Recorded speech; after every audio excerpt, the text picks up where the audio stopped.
You're like, don't worry about it. We got this covered.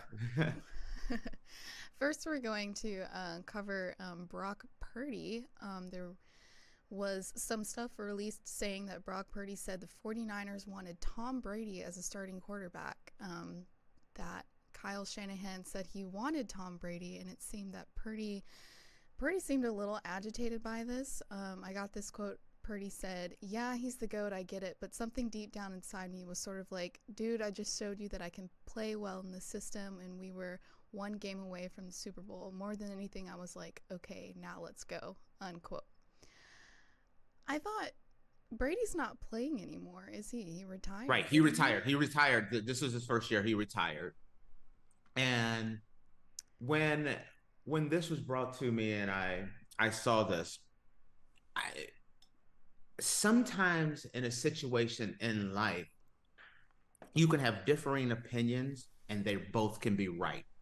And in my opinion, Shanahan was thinking big picture. I think it would have been a great decision, even though you're looking around and you're saying the 49ers are one game from the Super Bowl right now. But you had Tom Brady, the winningest quarterback in NFL history, the GOAT. It's not arguably the GOAT. He is the NFL GOAT. He's the greatest of all time. Been to 9 Super Bowls. And you look around and you look at that 49er team, and at the beginning of the year, you say, yes, Purdy has had an amazing year. But if we can bring in Tom Brady, you're upgrading your team. Also, looking at it as Shanahan, you have a situation to bring in the GOAT, make another Super Bowl run with him. Brock Purdy's behind him, who Brock Purdy could learn a lot by just being behind Tom Brady for a year. It's not like this was going to set, in Purdy's NFL career. He was going to be able to sit behind the GOAT, learn from him for a year, and then still come back. Again, though, I do understand Purdy's side of it. And just one hell of a year last year, absolutely proved himself from being Mr. Irrelevant. And Mr. Irrelevant is the very last guy picked in the draft. And most times, Mr. Irrelevant doesn't even make the team. And not only did he make the team, but he's the starting quarterback for maybe the best team in the NFL. He showed what he could do. He earned the right to be the starter. So I do agree with him. I do agree with Shanahan. Ultimately, it worked out. Brady ended up retiring and becoming part owner of the Raiders. Purdy ended up having almost an MVP caliber season. When you look at the votes, when the votes come in, he's going to be, I'm thinking, at least a top 5 MVP vote getter. Yeah, I would probably say Lamar Jackson 1, Christian McCaffrey 2, Brock Purdy 3. Maybe you put, let's say, Tyreek Hill, someone like that, but he's a top 5 MVP candidate. So in that case, looking at the 49ers, even if they would get brought in Tom Brady or stuck with Brock Purdy, this was a situation where I think the rich would have just gotten richer. So that is my take on that one. What do you say?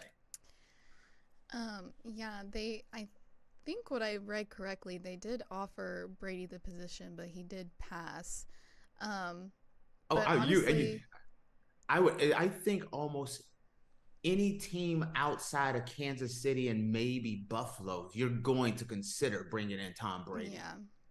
So if I cut you off, I apologize. No, you're good. But Excellent. I mean, Purdy at the time when they brought him on, he was kind of unproven. But I mean, this entire season, you've been able to see what Purdy has done, and I mean, they're one game away from the Super Bowl, and they're going to be going up against the Lions on Sunday. So I mean, which is a I'm more than rooting for the likely chance they're Lions, going to win. That's but right. I I'm remember you're pulling for the excited. liner. I'm excited to see how that game is going to go. Honestly, You know what? I'm kind of in your camp on this one where it's like, I think the 49ers are going to win that game.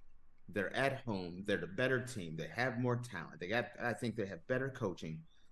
When you go right down the line and you start checking the boxes, I feel like the 49ers have everything in their column. But man, would I love to see the Detroit Lions in the Super Bowl. That would be mind blowing. That's not just something you don't even consider is, you know, the Detroit Lions or the Cleveland Browns going to the Super Bowl. And this is no slam to Cleveland or Detroit. It's just that's their reputation. So at the beginning of the year, when you start thinking about who's going to make it, no one, very few people had Detroit in the NFC Championship game. So, Well, we'll see. Hopefully, history will finally be made. I would love it. All right, what else do we have on tap here? Alrighty. Moving on, we're going to talk a little bit about Patrick Mahomes and Lamar Jackson. They are going to be making history in the AFC Title Game. According to NFL research, the AFC Championship game will be the first playoff match between former MVP quarterbacks, both under the age of 30. Patrick Mahomes is 28, and he is a two-time MVP. He got in 2018 and then again in 2022. And Lamar Jackson is 27, and he was MVP in 2019. So. And he's going to be MVP in this year as well. It hasn't come out yet, but he's going to be MVP. You heard it here first. That's the worst kept secret in America that Lamar Jackson's going to be MVP. That game, man, I cannot wait to see that game because, and also it's gonna when be, you're talking, yes, it's going to be an interesting game for sure. Oh my God! I mean, the two best quarterbacks in the NFL. When you're talking about MVPs, and I was naming, for some reason, Patrick Mahomes slipped my mind as far as top 5 candidates for MVP. He's definitely in there. First off, Kansas City just continuing the dynasty, and for those who do not think Kansas City is a dynasty, you're under a rock. Kansas City is year after year after year, they're in the AFC Championship game, if not in the Super Bowl. Lamar Jackson, I still go back to the beginning of the year where the contract negotiations and Baltimore left them unprotected and said anybody that wants them and willing to put up 2 first-round draft picks can get them, and nobody took them. It's one of the most craziest things ever. There's a bunch of general managers, in my opinion, should be fired because you look at all the teams that need a quarterback, and Lamar Jackson sitting there. Maybe the greatest hybrid quarterback, him and Michael Vick ever, running, passing. They can do it all. But this game here showcased, in my opinion, the future of the NFL. Like you said, you have 2 quarterbacks under the age of 30. Patrick Mahomes is 28. Lamar is 27. Is that correct? Mm-hmm. Yeah. Yeah. So you have 2 quarterbacks under the age of 30. Both of these guys, with the way the quarterbacks take care of themselves and the way they're playing, for the next decade, you could literally have these 2 guys going at it to determine who's going to go to the Super Bowl year after year after year. This is that could be the start of that Manning Tom Brady rivalry. I know Joe Burrow will have a say in that. Josh Allen, I kind of got to slide him out of the picture now. Josh Allen has fallen to Patrick Mahomes just one too many times. But Lamar Jackson versus Patrick Mahomes is just, that's the prime showcase. The for me, thinking about it as my Sunday meal, I'm that 49er Detroit Lions. That's that healthy meal. You kind of feel like the 49ers are going to win, but you're going to have it, but your dessert is definitely that 49er Baltimore Ravens game. So, I'm very interested to see how the game is going to go based upon defense because the Ravens allow oh, the fewest points per game, and then the Chiefs allow the second fewest. So it's really just going to be about who makes the better calls, I feel like, with defense with this oh, game coming up. I agree with you 100%.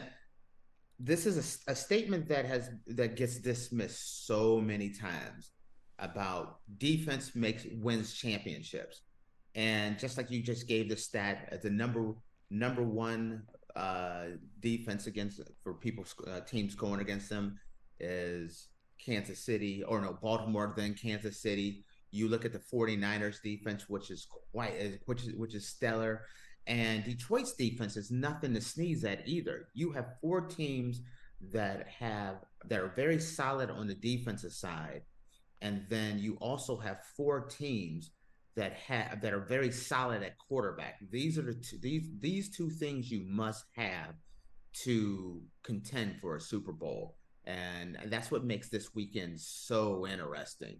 So that's I agree with you on the defensive take on that one. Also, when you look at these four teams, something else they can all run the ball really well. Uh, Four very balanced uh, teams out there, in my opinion. It's gonna be some great games. I'm curious, So, who do you have? Who's your pick between the two? oh, for the AFC, um, I am going to take. I'm gonna ride Lamar Jackson. Uh, you look at that Baltimore defense. You look at what Lamar brings to the game. If you take the run from Lamar, the passing game is just is he'll kill you by the pass, and vice versa. Also, the fact that they're in Baltimore at home, that crowd's gonna be raucous. It's gonna that place is gonna be rocking. The weather's gonna be decent. If this was in Arrowhead in Kansas City and it was a much colder game, I would be leaning toward Kansas City. But the fact that this is going to be in Baltimore, I'm going to take the Ravens. Who are you taking in this one? I don't know, honestly. With You better flip a see coin. with You got to make a pick. with NFL, I never really like have a pick when I watch. I just enjoy watching them play together just because most of the teams that play against each other are really good, and so they're fun games to watch. So I just enjoy watching the game. For me, I guess um You got it. I'm if I just waiting on had here and to just waiting on you to pick, mention. You're gonna have to pick one of them. Who do you like better? it's not And who I and why like and while better. you're I was gonna say, while you're thinking, I'm gonna tell the audience this about Faith. Faith, she follows football, but her heart belongs to college football and those Georgia Bulldogs. So Yeah, I that's where a bleed real red and heart's at. black. So that's why she's a little wishy-washy on who she's taking. But I want to you got to pick a side and stick with it. I guess Who do I feel like the Ravens are probably going to win. you can So I guess I I'm think picking the Ravens. home field matters. That's the 49ers are at home. I feel that gives them an edge. I mean a strong edge. And I have Baltimore and Kansas City neck and neck, but the home field advantage is just too much. And so I'm taking both home teams. Uh, I tend to do pretty well on picking playoff games. So do not you can take my picks to the bank, but when it comes to picking the Super Bowl champion, well, whoever I pick in the Super Bowl, go the opposite direction. I'm I'm horrific at picking the Super Bowl champion, but the playoffs, I'm always pretty solid. All right, So guys. So that means bet a bunch of money on playoff games based on Tate's pick, but not on the Super Bowl. No, do not. This is strictly for entertainment purposes. I don't want anyone saying, "Hey, Tate told me to put my house up for mortgage, and I am now homeless eating top ramen noodles." But if you win, you can send Faith and I a nice Send check. some money, yeah. Yes. Not like that Snoop Dogg check, but you can send us a check. All right. Yeah, no. Alrighty, well, we're going to take a quick break, and then we'll come back. And talk about Kirk Cousins, Jim Harbaugh, and Bill Belichick. So, see you guys in a minute.